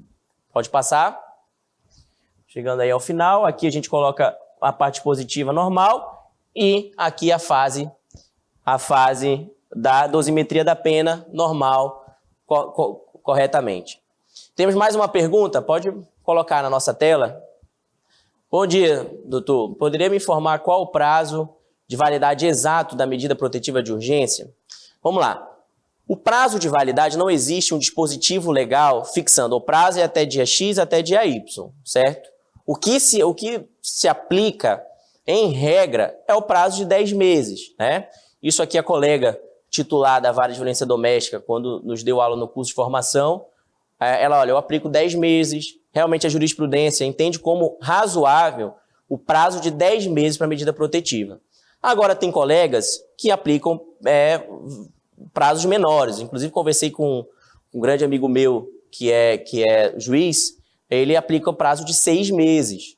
Então, isso depende muito do que o magistrado entender. Eu aplico 10 meses porque eu entendo razoável, entendo proporcional, é o que se aplica aqui no Estado, via de regra. Então, essa a minha conduta, certo? Mas muito obrigado. A pergunta foi de onde? Acabei não vendo. De Anamã. Então, um grande abraço aí para o pessoal de Anamã e felicidades, viu? Mais alguma pergunta? Bom, então nós temos 5 minutos finais, a gente pode já encerrar. Mais uma vez, todos esses modelos estão aí disponíveis para vocês. O meu e-mail, se vocês tiverem outras perguntas ou quiserem outros modelos, é rosasneto@gmail.com. rosasneto@gmail.com. Não mandem para o funcional, porque a minha caixa já está lotada. Possivelmente eu não vou receber, certo? Mas o particular é rosasneto@gmail.com. Pode me procurar também no Instagram. Meu nome é Edson Rosas Neto. Não tem problema nenhum. Quiser fazer pergunta via direct, tá? Eu fico sempre à disposição. E aí o material está completo aí, direitinho o site, o encaminhamento para vocês. Peguem esse material, tirem as dúvidas com os colegas, tá? Perguntem dos colegas que estão aí, titulares das comarcas, e mande um grande abraço em meu nome. E é isso, gente. Eu quero agradecer imensamente a Escola do Servidor, na pessoa da Ilha, na pessoa do desembargador Cláudio Hessing, que trouxeram esse projeto, abraçaram esse projeto e trouxeram para a nossa casa, para o nosso tribunal, um projeto interessantíssimo, que liga todos nós, que geralmente se falava que o interior é muito longe, é difícil de contato. Pronto, já está resolvido. Nós temos esse contato aí toda sexta-feira e peço que realmente esse projeto siga em frente, parabenizando mais uma vez a todos os colegas da Estijan, ao desembargador Cláudio Hessing, e espero estar aqui ano que vem com vocês mais uma vez para colaborar, para a gente conversar, bater um papo. Lembrando sempre, estou sempre à disposição se vocês quiserem tirar qualquer dúvida. Desejo um ótimo, excelente fim de ano, um feliz Natal a todos, que vocês tenham uma noite abençoada na noite de Natal e um próspero ano novo, um ano de muitas realizações, cheio de conquistas, de cumprimento das metas, é claro, isso é importante, e sempre com muita alegria no coração, sempre lembrando que a nossa atividade é importantíssima para a sociedade em que a gente vive. Cada grão que você aí no interior colhe, cada grãozinho que você coloca ali na sentença, na decisão, você vai mudar a vida de alguém, vai trazer justiça para a sua casa, que é a sua comarca, e isso é importante. Saibam que o trabalho de vocês nunca é em vão, é sempre merecedor de aplausos, merecedor de reconhecimento pelo tribunal. Reconheço todo o trabalho da minha equipe de Tabatinga, todas as equipes com quem eu trabalhei, são profissionais valorosos e eu tenho certeza que em todas as comarcas nós temos pessoas especiais que trabalham sempre em prol do judiciário, em prol do jurisdicionado. Muito obrigado a você pela presença, fiquem com Deus e até uma próxima oportunidade. Um grande abraço.